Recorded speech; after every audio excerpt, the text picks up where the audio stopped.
Hello friends, ഇന്നത്തെ എപ്പിസോഡിൽ മഹി ഗംഗയുടെ ഫോണിലേക്ക് വിളിച്ച് ഗംഗയോട് ചോദിച്ചു, ഇന്ന് രാവിലെ ഞാൻ പോകുന്നതിന് ശേഷം അമ്മയും കുട്ടി ഗംഗ എവിടെ പോയതായിരുന്നു? അത് കേട്ട ആ നിമിഷം ഗംഗ എന്ത് മറുപടി പറയണമെന്നറിയാതെ ആകെ വിഷമിച്ചു. ഗംഗ ഉടനെ തന്നെ തന്നോട് അപ്പോ ദേവയാനി പറഞ്ഞ കാര്യം ഓർമ്മിച്ചു. നമ്മൾ എവിടെ പോയതാണെന്ന് മറ്റുള്ളവർ ചോദിച്ചാൽ എന്ത് പറയുമെന്ന് ഗംഗയോട് ദേവയാനി തിരിച്ചു വരുന്ന വഴി അന്വേഷിച്ചു. അപ്പോഴേക്കും ഗംഗ പറഞ്ഞു, നമ്മൾ ജോത്സ്യനെ കാണാൻ പോയതെന്ന് പറഞ്ഞാൽ പോരെ എന്ന് ചോദിച്ചതും ഉടനെ ഗംഗയെ വിലക്കി. ദേവയാനി പറഞ്ഞു, ഒരു കാരണവശാലും അങ്ങനെ പറയരുത്. നമ്മൾ ജോത്സ്യനെ കാണാൻ പോയതാന്ന്, മറിച്ച് നമ്മൾ ഹോസ്പിറ്റലിൽ പോയതാന്ന് പറഞ്ഞാൽ മതി. ഞാൻ അപ്പോയിന്റ്മെന്റ് എടുത്തുവെന്നും എന്റെ കൂടെ ചെക്കപ്പിനായിട്ട് നീ കൂട്ടുവന്നാണെന്ന് പറഞ്ഞാൽ മതി എന്ന് ദേവയാനി ഗംഗയ്ക്ക് പറഞ്ഞു കൊടുത്തു. അത് കേട്ടതും ഗംഗ അങ്ങനെ തന്നെ പറയാമെന്ന് സമ്മതിച്ചപ്പോൾ മഹിയുടെ ചോദ്യം കേട്ട് ഗംഗ അതിനെക്കുറിച്ച് ഓർമ്മിച്ചു. ഉടനെ തന്നെ മഹിയോട് ഗംഗ പറഞ്ഞു, അത് പിന്നെ മഹിയേട്ട, ഞങ്ങൾ ഹോസ്പിറ്റലിൽ പോയതായിരുന്നു. മഹിയുടെ അമ്മ നേരത്തെ അപ്പോയിന്റ്മെന്റ് എടുത്തിരുന്നു, കൂട്ടിന് എന്നെ കൊണ്ടുപോയതാണ് എന്നറിയിച്ചു. അത് കേട്ടതും മഹി ചോദിച്ചു, ഓഹോ അങ്ങനെയാണോ? അല്ല, അമ്മ എന്തുകൊണ്ടാണ് എന്നോട് പറയാതിരുന്നത്? ഞാൻ കൂടെ പോകുമായിരുന്നല്ലോ എന്ന് പറഞ്ഞതും ഗംഗ പറഞ്ഞു, അത് ശരിയാവില്ല മഹിയേട്ട, ചിലപ്പോൾ തിരക്കുള്ളത് കൊണ്ടായിരിക്കും മഹിയേട്ടനെ വിളിക്കാതിരുന്നതെന്ന് ഗംഗ മറുപടി നൽകിയതും, ഓ എന്തായാലും അങ്ങനെ ആയിക്കോട്ടെ, ഞാൻ വിളിച്ചതേ മറ്റു കാര്യം പറയാനാണ്. നമുക്ക് വൈകുന്നേരം ഞാനിന്ന് നേരത്തെ വരാം, നമുക്കൊന്ന് ഔട്ടിങ്ങിന് പോകാം. എനിക്ക് മാളൂട്ടി അവളുടെ സ്കൂളിൽ തുറക്കുമ്പോൾ അവൾക്ക് വേണ്ടി വാങ്ങിക്കാനുള്ള ഒരു ലിസ്റ്റ് സാധനങ്ങളിൽ എനിക്ക് അയച്ചു തന്നിട്ടുണ്ട്. നമുക്കത് പോയി വാങ്ങിക്കാം. പിന്നെ അവൾക്ക് സിനിമ കാണണമെന്നൊക്കെ പറഞ്ഞിരുന്നു. നമുക്ക് മൊത്തത്തിലൊന്ന് ചുറ്റിയിട്ട് വരാം എന്ന് അറിയിച്ചു. അത് കേട്ടതും ഗംഗയ്ക്ക് വലിയ സന്തോഷമായി. ഗംഗ പറഞ്ഞു, ശരി മഹിയേട്ട, ആയിക്കോട്ടെ എന്ന് പറഞ്ഞതും മഹി പറഞ്ഞു, എന്നാൽ ഞാൻ വരുമ്പോഴേക്കും നിങ്ങൾ രണ്ടുപേരും റെഡിയായി നിൽക്കണം എന്ന് മഹി അറിയിച്ചു. ശരിയെന്ന് പറഞ്ഞ് ഫോൺ വെച്ച് കഴിയുമ്പോൾ മാളു ഗംഗയെ നോക്കി. ഉടനെ തന്നെ മാളുവിന്റെ നോട്ടം കണ്ട് ഗംഗ പറഞ്ഞു, എന്തു പറ്റി എന്ന് ചോദിച്ചതും മാളു പറഞ്ഞു, അച്ഛൻ പറഞ്ഞത് നമുക്ക് ഔട്ടിങ്ങിന് പോകാമെന്നാണല്ലേ. എന്തായാലും എനിക്കും എല്ലാ സാധനങ്ങളും മേടിക്കാനായിട്ട് എൻ്റെ എനിക്ക് സ്കൂളിലേക്ക് വേണ്ട സാധനങ്ങൾ വാങ്ങിക്കാൻ നമുക്ക് എന്തായാലും മാളിൽ പോകണമല്ലോ. പിന്നെ എൻ്റെ കൂട്ടുകാരിമാർ പറയാറുണ്ട്, അവരുടെ സാധനങ്ങൾ വാങ്ങിക്കാൻ പോകുന്നത് അവര് അമ്മയും അച്ഛനെയും കൂട്ടിക്കൊണ്ടായിരുന്നു. എനിക്ക് ഇനിയിപ്പോൾ പറയാമല്ലോ, ഞാനും എൻ്റെ അച്ഛനെയും അമ്മയും കൂട്ടിക്കൊണ്ടാ പോയതാ എന്ന് പറഞ്ഞ് ഗംഗയെ കെട്ടിപ്പിടിച്ചു.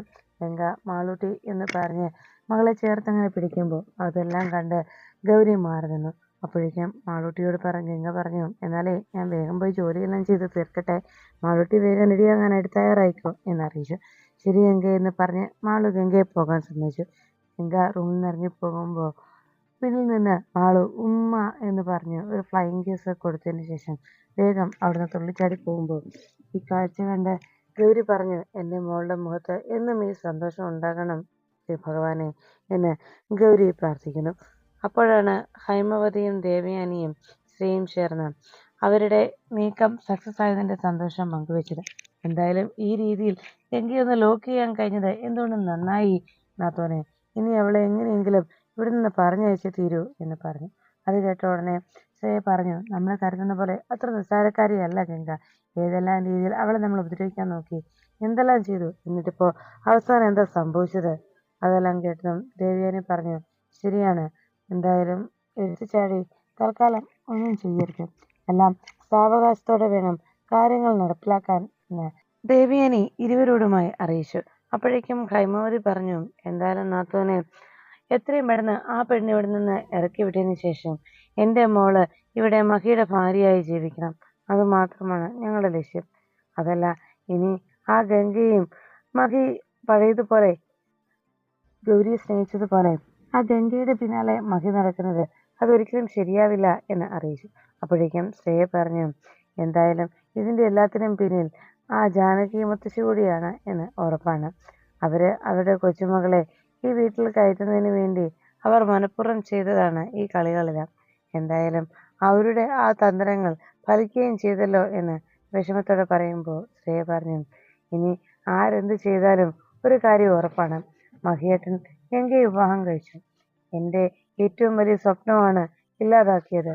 അതിന് ഞാൻ എന്തായാലും ഗംഗയോട് പകരം ചോദിക്കും എന്ന് ശ്രേയ പറയുമ്പോൾ ഹൈമവതി പറഞ്ഞു, അതെ, എത്ര വർഷക്കാലമായിട്ടുള്ള എൻ്റെ മോളുടെ കാത്തിരിപ്പാണ് ആ മഹി ഒറ്റ ദിവസം കൊണ്ട് ഇല്ലാതാക്കിയത് എന്ന് പറഞ്ഞു.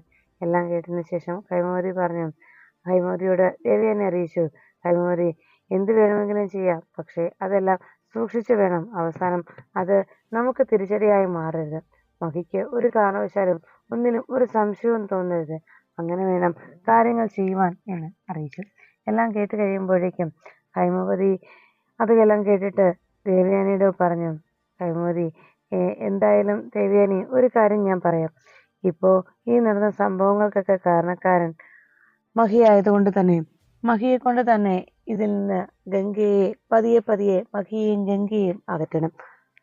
അവരെ രണ്ടുപേരെയും എന്നേക്കുമായി അകറ്റിയെടുക്കണം. എന്തായാലും 3 മാസക്കാലത്തേക്കുള്ള അവധിയാണല്ലോ, ഇളവാണല്ലോ ഇപ്പൊ പറഞ്ഞിരിക്കുന്നത്. 3 മാസക്കാലം അവര് ഒരു കാരണവശാലും ഭാര്യ ഭർത്താക്കന്മാരെ പോലെ ജീവിക്കാൻ പാടില്ലെന്നല്ലേ എന്ന് ഹൈമവതി ചോദിച്ചു. ഇനി അവരെ തെറ്റിക്കുന്നതിന് 3 മാസമൊന്നും വേണ്ട, 1-2 ദിവസം കൊണ്ട് നമുക്ക് നടപ്പിലാക്കിയെടുക്കാൻ കഴിയുമെന്ന് ഹൈമവതി പറഞ്ഞു. അപ്പോഴേക്കും പുറത്ത് കാറ് വന്ന് നിൽക്കുന്ന ശബ്ദം കേട്ടു. ഹാളിലേക്ക് വന്ന അവർ 3 പേരും മഹിയുടെ വരവ് കണ്ടതോടെ ഇന്നെന്താ നേരത്തെ വന്നത് എന്ന് ഹൈമവതി സംശയിച്ചു. അപ്പോഴേക്കും ദേവയാനി മഹി അകത്തേക്ക് വന്നതെന്ന് ചോദിച്ചു, എന്ത് പറ്റി മോനെ, മോനെന്താ നേരത്തെ? ഉടനെ മഹി പറഞ്ഞു, അത് പിന്നെ മാളു എന്നെ വിളിച്ചിരുന്നു. അവൾക്ക് സ്കൂളിലേക്ക് പോകുന്നതിന് വേണ്ട സാധനങ്ങളുടെ ലിസ്റ്റ് അവൾ എനിക്ക് അയച്ചു തന്നിരുന്നു. അത് ഇന്ന് വാങ്ങിക്കാൻ പോകാമെന്നാണ് കരുതിയത്. ഞാനും ഗംഗയും മോളും കൂടി ഒരു ഔട്ടിങ്ങിന് പോകാമെന്ന് കരുതി. പിന്നെ കുറെ നാളായിട്ടുള്ള അവളുടെ ആഗ്രഹമാണ് ഒരു സിനിമയ്ക്ക് പോകണമെന്നുള്ളത്. അത് കേട്ട ഉടനെ ഹൈമവതി പറഞ്ഞു, നിങ്ങൾ സിനിമയ്ക്ക് പോവുകയാണെങ്കിൽ ശ്രേയയും കൂടി വരും, അവളും ഇവിടെ തനിച്ചിരിക്കുകയല്ലേ എന്ന് പറഞ്ഞു. ഉടനെ ശ്രേയ പറഞ്ഞു, അതേ മഹിയേട്ടാ, എനിക്കതിൽ സന്തോഷമുള്ളൂ, ഞാൻ വേഗം പോയി റെഡിയായിട്ട് വരാം എന്ന് ശ്രേയ പറയുമ്പോൾ അത് കേട്ട് ദേവയാനി പറഞ്ഞു, അതൊന്നും വേണ്ട, അവര് രണ്ടുപേരും കൂടി പൊക്കോട്ടെ. വിവാഹം കഴിഞ്ഞിട്ട് മഹിയും ഗംഗയും തനിച്ചെങ്ങും പോയിട്ടൊന്നുമില്ലല്ലോ, അതുകൊണ്ട് അവർ രണ്ടുപേരും പോയിട്ട് വരട്ടെ. ശ്രേയയ്ക്ക് പോകണമെങ്കിൽ നാത്തൂനെ കൊണ്ടുപോയി സിനിമ കാണിച്ചൂടെ എന്നെല്ലാം ഹൈമവതിയോട് ദേവയാനി പറഞ്ഞു. ഇതെല്ലാം കേട്ട് മോൻ കറുപ്പിച്ച് ദേവയാനിയും ശ്രേയ നിൽക്കുമ്പോൾ അവിടേക്ക് ഗൗരി എത്തി. ഗൗരിയോട് ഗംഗ എത്തിയതും ഗംഗയോട് മഹി ചോദിച്ചു, അല്ല ഗംഗ, നീ ഇതിലായിട്ടും റെഡിയായില്ലേ? അപ്പോഴേക്കും ഗംഗ പറഞ്ഞു, റെഡിയാകാൻ പോകുമോ മഹിയേട്ടാ, ഇപ്പൊ ജോലിയെല്ലാം ചെയ്ത് കഴിഞ്ഞതേ ഉള്ളൂ, ഞാൻ റെഡിയാകാൻ പോകുന്നു എന്ന് പറഞ്ഞപ്പോൾ മഹി ചോദിച്ചു, ഗംഗെ, നീ എന്തിനാ ജോലിയെല്ലാം ചെയ്യാൻ പോയത്? ഇവിടെ വേറെ ആളുകളില്ലേ? അല്ലമ്മേ, എന്തിനാ ഇപ്പോ ഗംഗയെ കൊണ്ട് ജോലിയൊക്കെ ചെയ്യിക്കുന്നത് എന്ന് മഹി അന്വേഷിച്ചു. അപ്പോഴേക്കും ഗംഗ പറഞ്ഞു, ഒരിക്കലും ഇല്ല മഹിയേട്ടാ, എന്നോടാരും പറഞ്ഞിട്ടല്ല ഞാനിതൊക്കെ ചെയ്യുന്നത്, ഇതെന്റെ ഇഷ്ടപ്രകാരം ഞാൻ ചെയ്യുന്നതാണ് എന്ന് ഗംഗ പറഞ്ഞു. അതെല്ലാം കേട്ട് കഴിഞ്ഞ ഉടനെ തന്നെ ഹൈമവതി പറഞ്ഞു, അതെ, ഇതൊക്കെ അവളുടെ മനഃപൂർവ്വമുള്ള സംസാരമല്ലേ, ഇവിടെയുള്ളവരെല്ലാം അവളായിട്ട് ജോലി ചെയ്യിക്കുകയാണെന്ന് എല്ലാവരും തെറ്റിദ്ധരിപ്പിക്കാനായിട്ട്. അല്ലെങ്കിലും പണ്ട് മുതലേയുള്ള ഇവളുടെ സ്വഭാവം ഇങ്ങനെയാണല്ലോ എന്ന് ശ്രേയ പറയുമ്പോൾ മഹി പറഞ്ഞു, വേണ്ട, വെറുതെ എന്തിനാ ഗംഗയുടെ നേരെ എല്ലാവരും ചാടിക്കടിക്കാൻ ചെല്ലുന്നത്? ഗംഗ എന്ത് തെറ്റ് ചെയ്തിട്ടാണ്? എന്തായാലും ഗംഗ, നീ ചെയ്തൊക്കെ മതി, വേഗം പോയി ഫ്രഷ് ആയിട്ട് വാ എന്ന് പറഞ്ഞ് ഗംഗയോട് പോയി റെഡിയാകാനായി മഹി അറിയിച്ചു. ശരി ശരിയെന്ന് പറഞ്ഞുകൊണ്ട് ഗംഗ അവിടെ നിന്ന് പോകുമ്പോൾ ഹൈമവതിയും ശ്രേയയും മഹിയുടെ ആ സംസാരം ഇഷ്ടപ്പെടാതെ, എന്താ ആന്റി ഞാൻ പോകുന്നതിനെ തടഞ്ഞതെന്ന് ചോദിച്ചു. ഉടനെ ദേവയാനി പറഞ്ഞു, നിങ്ങളോട് ഞാൻ പറഞ്ഞത് എടുത്തു ചാടി ഒന്നും ചെയ്യരുതെന്ന്. മഹിക്ക് യാതൊരു കാരണവശാലും ഒരു സംശയം തോന്നാത്ത രീതിയിലായിരിക്കണം നമ്മളുടെ നീക്കങ്ങൾ എന്ന് ഹൈമവതിയോട് ദേവയാനി അറിയിച്ചു. ഉടനെ ഹൈമവതി പറഞ്ഞു, എന്റെ മോളെ കൊണ്ടുപോകാതെ അവൾക്ക് കിട്ടേണ്ട സൗഭാഗ്യങ്ങൾ തട്ടിയെടുത്തതിന് അവൾ സങ്കടപ്പെടും, അവൾ വേദനിക്കും. അതിനുള്ള വഴി എന്താന്ന് എനിക്കറിയാം. മോളെ, നീ എന്തായാലും ഇതൊന്നും ഓർത്ത് വിഷമിക്കണ്ട. ഇന്നത്തെ ദിവസം അവൾ മഹിയോടൊപ്പം പോവില്ല, ഇത് നിനക്ക് ഈ അമ്മ തരുന്ന വാക്കാണ് എന്ന് പറഞ്ഞു വേഗം ഹൈമവതി കിച്ചണിലേക്ക് പോകുന്നു. ദേവയാനി എന്തെങ്കിലും ചെയ്യട്ടെ എന്ന് വിചാരിച്ച് ദേവയാനി പോകുന്ന സമയത്ത് ഹൈമവതിയുടെ അരികിലെത്തി ഉടനെ തന്നെ ശ്രേയ ചോദിച്ചു, അല്ലമ്മേ, ഈ ആന്റി നമ്മുടെ പക്ഷത്താണോ അതോ അവളുടെ കൂടെയാണോ? ഞാനിപ്പോ മഹിയേട്ടനെ അവളുടെയും കൂടെ സിനിമയ്ക്ക് പോകുന്നതിന് എതിർത്തത് മഹിയേട്ടനായിരുന്നില്ല, മറിച്ച് ആന്റിയായിരുന്നു. ആന്റിയുടെ സ്വഭാവം കാണുമ്പോൾ നമ്മളോടാണോ അവളോടാണോ ആന്റിക്ക് കൂറുന്ന പോലും സംശയം തോന്നിപ്പോകുന്നുവെന്ന് ദേവയാനിയുടെ പ്രവൃത്തിയെക്കുറിച്ച് ഹൈമവതി പരാതിപ്പെടുന്നു ശ്രേയ. ഉടനെ ഹൈമവതി പറഞ്ഞു, നിനക്കെന്താ വേണ്ടത്? ഇന്ന് അവർ രണ്ടുപേരൂടെ പോകരുത്, അത്രയല്ലേ ഉള്ളൂ. ഇന്ന് ഗംഗയെ പുറത്തു പോകാതെ ഇവിടെ പിടിച്ചു നിർത്താനുള്ള വഴി എനിക്കറിയാം, നീ സമാധാനപ്പെട എന്ന് പറഞ്ഞ് ശ്രേയ ആശ്വസിപ്പിച്ചിട്ട് വേഗം കിച്ചണിലേക്ക് ഹൈമവതി എത്തി. ഹൈമവതി വന്നിട്ട് അവിടെ ജോലി ചെയ്യുന്ന സീമയോട് പറഞ്ഞു, സീമയെ, നീ ജോലിയൊക്കെ നിർത്തിക്കോ, എന്നിട്ട് നീ നേരത്തെ ഇന്ന് വീട്ടിൽ പൊക്കോ, കുഴപ്പമൊന്നുമില്ല എന്നറിയിച്ചു. അപ്പോഴും സീമ ആകെ സംശയിച്ചു നിൽക്കുകയാണ്. ഉടനെ സീമയോട് ഹൈമവതി പറഞ്ഞു, അതെ, നാത്തൂനാ പറഞ്ഞിരിക്കുന്നത് ഇന്ന് നീ ജോലി ചെയ്തെല്ലാം മതി പൊയ്ക്കൊള്ളാനായിട്ട്. ഇനിയും നീ അത് വിശ്വസിക്കാതെയും അനുസരിക്കാതെ ഇവിടെ നിന്നാൽ നാത്തൂന്റെ സ്വഭാവം നിനക്കറിയാവല്ലോ എന്ന് ചോദിച്ചു. ഉടനെ സീമ വീണ്ടും അത് സംശയത്തിലെ അതല്ല മേഡം, എന്നോട് ഇന്നേ വരെ വീട്ടിൽ എന്തെങ്കിലും ആവശ്യമുണ്ടെങ്കിൽ പോലും ഞാൻ പൊയ്ക്കോട്ടെന്ന് ചോദിച്ചാൽ വിടത്തില്ലാത്തതാ. അപ്പൊ പിന്നെ ഇന്ന് നേരത്തെ പൊയ്ക്കോളാൻ വെറുതെ പറഞ്ഞത്, അതാണ് എന്റെ സംശയം എന്ന് വേഗം സീമ ഹൈമവതിയോട് പറഞ്ഞു. അപ്പോഴേക്കും സീമ പറഞ്ഞു, അതെ, സീമ ഇങ്ങനെ പറഞ്ഞത് കേട്ട് ഹൈമവതി പറഞ്ഞു, നീ ഇങ്ങനെ ടെൻഷൻ ആവുകയൊന്നും വേണ്ട.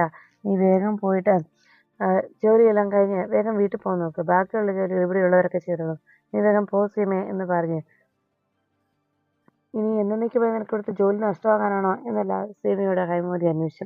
അപ്പോഴേക്കും സീമ പറഞ്ഞു, അയ്യോ അതൊന്നും വേണ്ട മേഡം, ഞാൻ പോയിക്കോളാം എന്ന് പറഞ്ഞു. വേഗം ഹൈമവതി പറഞ്ഞത് കേട്ട വലിയ സന്തോഷത്തോടെ സീമ അവിടെ നിന്ന് ഇറങ്ങി. ഇതെല്ലാം ഞാൻ റെഡിയാക്കിയിട്ട് പോയാലോ എന്ന് ചോദിച്ചതും, അതൊന്നും നീ ചെയ്യണ്ട, നീ പൊയ്ക്കോ എന്ന് സീമയെ നിർബന്ധപൂർവ്വം ഹൈമവതി പറഞ്ഞു വെച്ചു. സീമ പോയി കഴിയുമ്പോഴേക്കും ഹൈമവതി വേഗം തന്നെ അവിടെ എല്ലായിടവും അലങ്കോലമാക്കാനായി തയ്യാറായി. താൻ മനഃപൂർവ്വം ഇതെല്ലാം വലിച്ചു വാരിയിടുമെന്നും ഇന്നത്തെ ദിവസം ഇവിടുന്ന് ആ ഗംഗ ഒരു കാരണവശാലും മഹിയുടെ കൂടെ പോവില്ല, അതിനുവേണ്ട കാര്യങ്ങളൊക്കെ ഞാൻ ചെയ്യുള്ളൂ. ഇന്നത്തെ ഒരു ദിവസം മുഴുവൻ അവൾ നിന്നാൽ പോലും ഈ കിച്ചൺ ക്ലീൻ ചെയ്യാൻ കഴിയരുത്, അതുപോലെ ഞാൻ ആക്കും എന്നെല്ലാം പറഞ്ഞുകൊണ്ട് ഹൈമവതി എല്ലാ സാധനങ്ങളും അവളോട് ഞാൻ വലിച്ചു വാരി എറിയുന്നു. എന്താ വേണ്ടതെന്നെല്ലാം കൃത്യമായി മനസ്സിലാക്കി ഹൈമവതി അവിടെ നിന്ന് വേഗം ഗംഗയെ അന്വേഷിച്ച് പുറത്തേക്ക് ഇറങ്ങി. ഗംഗേ, ഇത് ഗംഗേ എന്ന് പറഞ്ഞ് ഹൈമവതി ബഹളം വെച്ചു. അപ്പോഴേക്കും ഗംഗ അവിടേക്ക് എത്തി.